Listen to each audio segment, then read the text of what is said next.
Yo guys, what's up? I'm Josh from Movie Baseball Box here with Mr. Philadelphia Philly, Mr. Roy Halladay fan, Mr. whatever you want to call it with the Phillies fan, Tim from the Cash Killing AC Sports Report. Tim, what's going on, Mr. Philadelphia Philly? Nothing. I've been waiting a long time to talk this one. I've probably gone through 15 teams. Haven't been more excited to do a video than this one, though. Richard, me too. I'm not done without you, Richard. You're part of this site, so Richard, what is going on, Mr. Tampa Bay Ray? Not too much. Excited to talk about the team that beat my team in the whole World Series. 2008 World Series loser. Alright, so let's not get mad here. Both of my teams beat your team, so World Series champions. Angels did? Nah, the Yankees. Yeah. Yankees and Angels all the way. So let's cut to this chase and let's talk about these Philadelphia Phillies. Projected to be in first place this year. No hesitation about that. Projected to be in the World Series. Last season, 97 and 65. Charlie Manuel is their manager. Charlie Manuel signed an extension this year.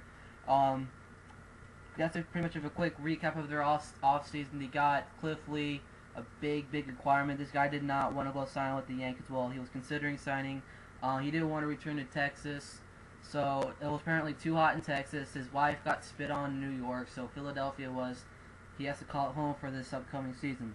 So let's talk about this pitching, this stacked pitching team.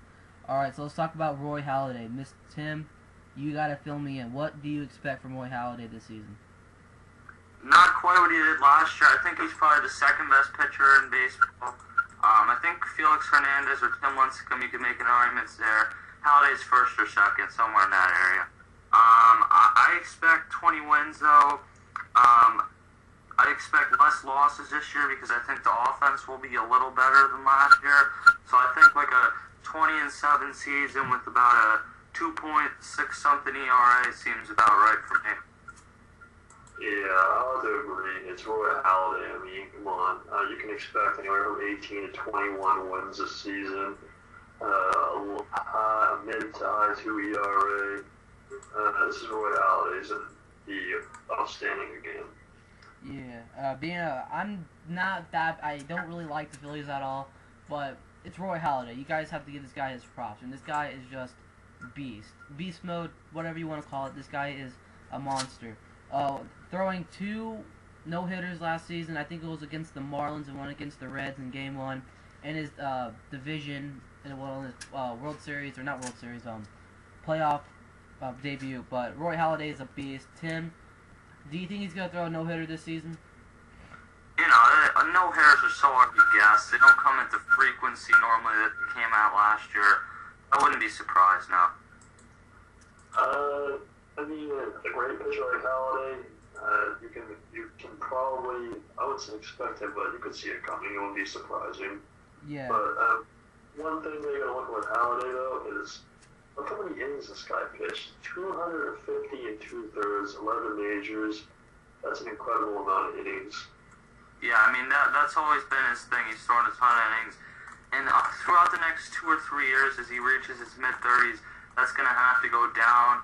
But since I think the Phillies are going to be so dependent this year, I don't think this is the year it's going to go down. You don't think this is the year that goes down for the Phillies? No, I don't think this is the year that the innings go down for Roy Halladay. Alright, so that is our little Roy Halladay perspective. A lot of stuff to look out for this man this season. Let's go on to their number 2, Mr. Cliff Lee. Tim, this is one of your top favorite pitchers.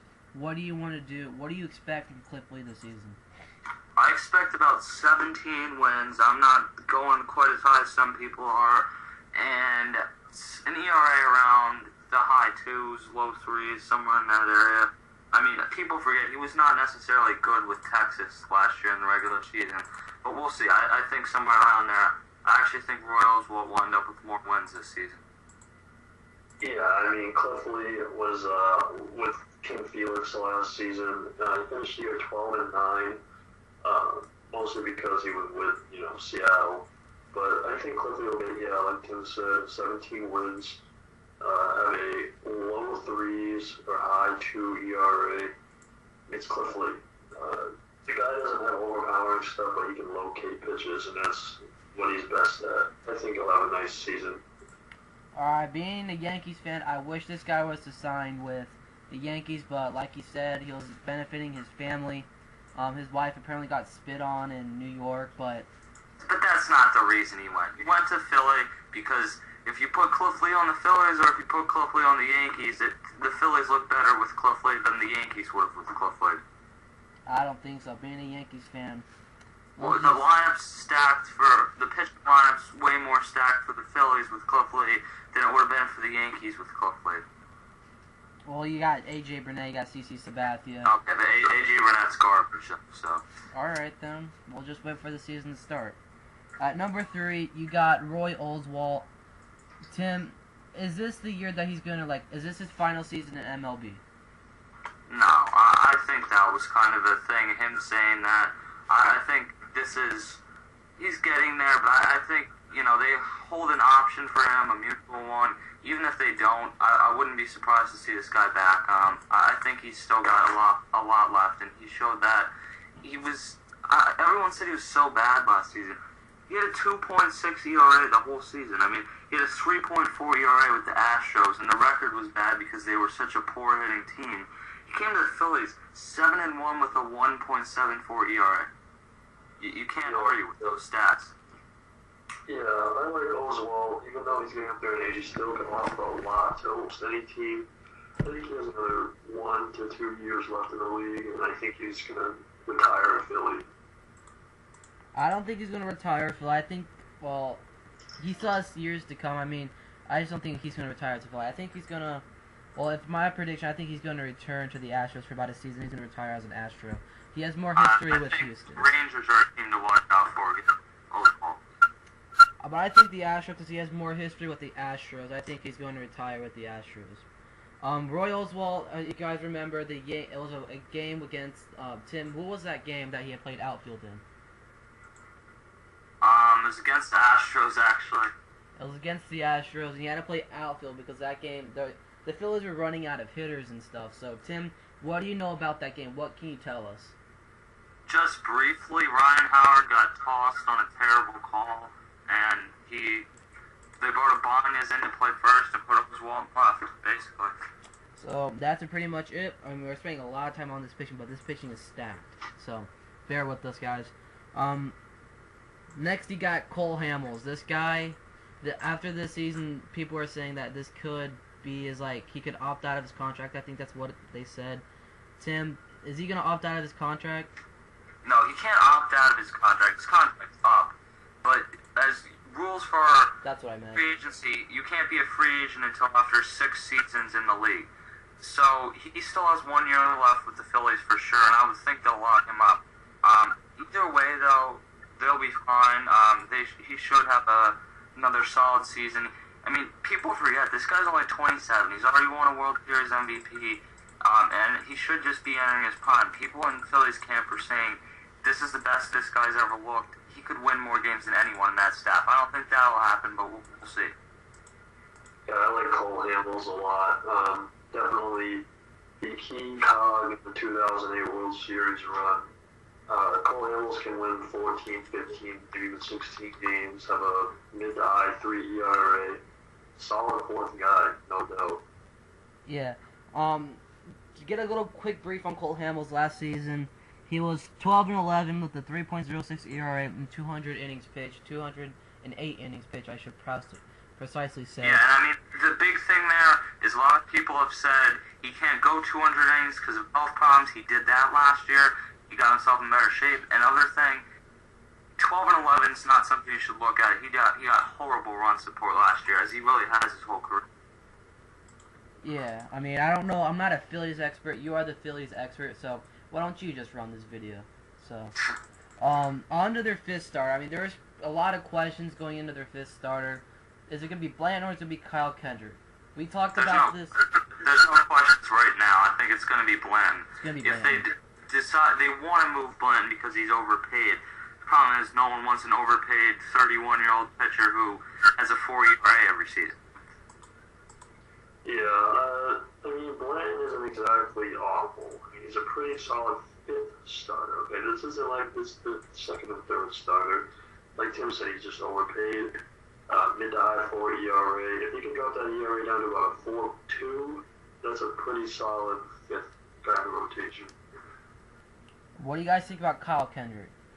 Is he I starting think to see... Kyle Kendrick, quite frankly, I think he's trash. But looking at Kyle Kendrick, he was 4.73 ERA. This is a guy who came up. He was really good for about a year and 2 months. Then he just went all downhill. They figured him out. He doesn't have great stuff. He's not the future of this team, but he might end up in that rotation if they could move Blanton. Yeah, he'll end up in that rotation if Blanton's moved, but for now, he's a better middle-of-the-league pitcher, in my opinion. Yeah. Is Kendrick in the bullpen, or is he in the minor leagues? No, he's for sure in the bullpen. He's going to replace Chad Durbin as the long man this season. All right. Yeah, that's exactly what I think. Okay, so that pretty much sums it up on their pitching with the starting rotation. Let's talk about their bullpen. I don't know much about their bullpen. They lost Chad Durbin to the Indians. The pretty much guy you have to see right now is the guy who's going to be starting the season on the DL, Brad Lidge. Tim, this guy has health problems. Do you think he's going to be an improved closer this season? You know, the season he had, his first year here was a strange season because he went 41 for 41 combined with the playoffs. Perfect season. Season after he blows 11 saves. Last year he arrives in between with about 5 or 6 blown saves. So you got to land somewhere around 4 or 5 blown saves for this guy. And he always has health problems. The key is that it doesn't go to his arm too much, or it's not anything huge because he'll play through them, which was basically what he did the other year. The thing for Lidge is he needs his confidence, and he needs his fastball to work and slider to work. Yeah, that's basically what Lidge is based on, is his fastball and his slider. That can be pretty predictable after a while. I mean, I think that Lidge is a solid closer. He just needs to get his confidence back, like Tim said, and he's just injury prone. I like Ryan Madsen a lot as the future closer of this team. There's even controversy that Contreras might be the closer while Lidge is out. I think Madsen should be the closer while Lidge is out. No, one thing, Madsen will not be the closer. Madsen has been horrible. He's been given numerous shots in that 9th inning. For some reason, he just can't do it in the 9th inning, but he's a great 8th inning guy when he's on. I don't know much about this bullpen, actually. So, Tim, what else do you expect from this Phillies bullpen? Who do you think? Well, Contreras had a good year last year. I wouldn't expect quite as good as he did last year. Yeah. Oh, yeah, go ahead. Oh, okay. And Danny's Baez had an absolutely awful year, but they're stuck paying him for one more year. Hopefully he can improve. A guy to watch, 2 guys to watch are the 2 lefties. Antonio Bastardo, who has kind of been up and down for the last 3 or 4 seasons. He's only about 27 years old, 26. This is a guy who they still kind of like. And then the other guy they would have, J.C. Romero. He's been successful, but these last few years he's not been good. They just kind of brought him back because they needed a lefty. J.C. Romero is also tested positive for steroids. Was that true, Tim? It wasn't steroids. It was some supplement that got, proven by the Players Association, and then they took it back. It was some weird thing. Alright. Like I said before, guys, I don't know that much about this Phillies. I don't know, Oswalt, Hamels, Halladay, Lee. I know their pitching rotation, but their bullpen, I know Contreras. I just don't know how to, scout them, so.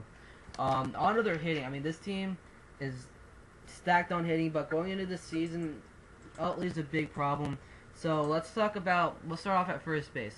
Ryan Howard, one of Tim's favorite players. Tim, how do you think Ryan Howard's going to do this season? Is he going to be the NL MVP this year?